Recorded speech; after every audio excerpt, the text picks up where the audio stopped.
Hello guys, lagaan ko naman ang aking alaga guys. Ang taas ng lagnat, 39 degrees.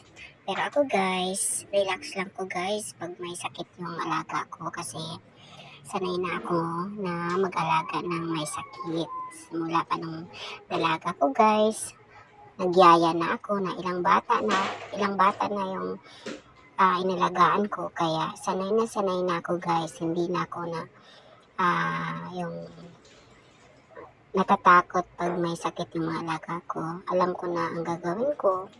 Kaya yun guys, alagaan natin.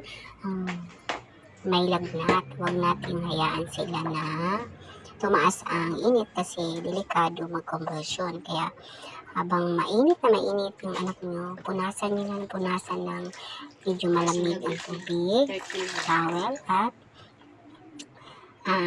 may konting cold. Kaya nakakatulong talaga guys pag pupunasan mo siya ng medyo malamig para mabawasan yung init ng katawan nila. Kaya yan guys, ganito lang mag-alaga na may sakit.